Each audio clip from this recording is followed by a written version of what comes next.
Assam Chief Minister Himanta Biswa Sharma is in Silchar today for a day-long visit. The Assam Chief Minister today attended the centenary celebrations of the Ramakrishna Mission.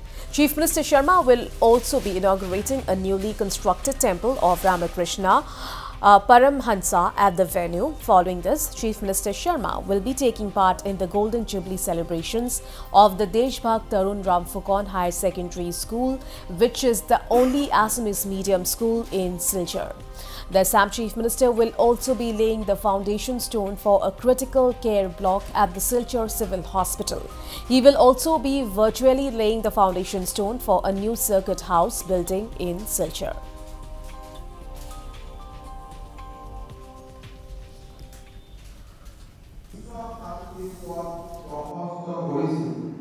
Shri Ramakrishna Paramahansadev प्राचीन आध्यात्मिक ज्ञान और आधुनिक जीवনৰ মাজত এক হেতু বন্ধন হিচাপে নিজৰ ভূমিকা পালন কৰিছে।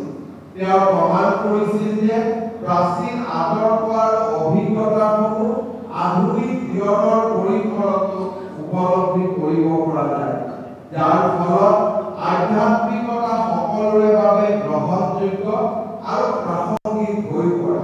তেওঁৰ বৈজ্ঞানিকতা আৰু কামনিৰ্ভৰ পৰিত্যাগৰ ওপৰত অবিচল গুৰুত্ব আৰোপে সমাজৰ বাবে এক নৈতিক মাৰ্গ প্ৰদান কৰিছিল। ধৰ্মীয় আচৰণসমূহৰ পৰা বাহ্যিক আড়ম্বৰ আঁতৰাই প্ৰকৃত ভক্তিৰ ওপৰত গুৰুত্ব দি তেওঁ আধ্যাত্মিক জীৱনৰ মূল স্বৰূপটোক পুনৰ উজ্জীৱিত কৰিছিল। Sri Ramakrishna elevated the concept of love from mere emotion to a profound recognition of the divine presence in all beings.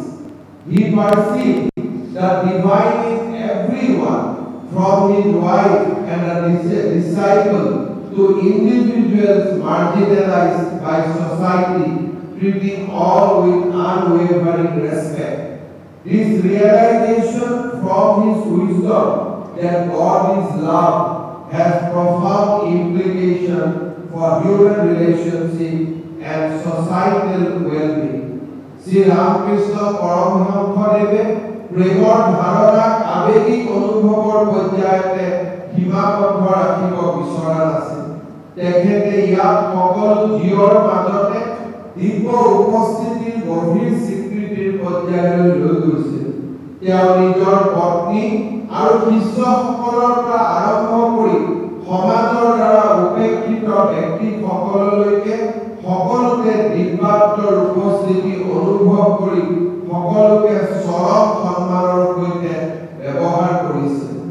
ঈশ্বৰৰ প্ৰেম তেখেতৰ জ্ঞানৰ পৰা লাভ কৰা এই উপলব্ধিয়ে মানুহৰ পাৰস্পৰিক সম্পৰ্ক আৰু সামাজিক কল্যাণৰ গভীৰতা ৰেখাপাত কৰিবলৈ সক্ষম হৈছিল।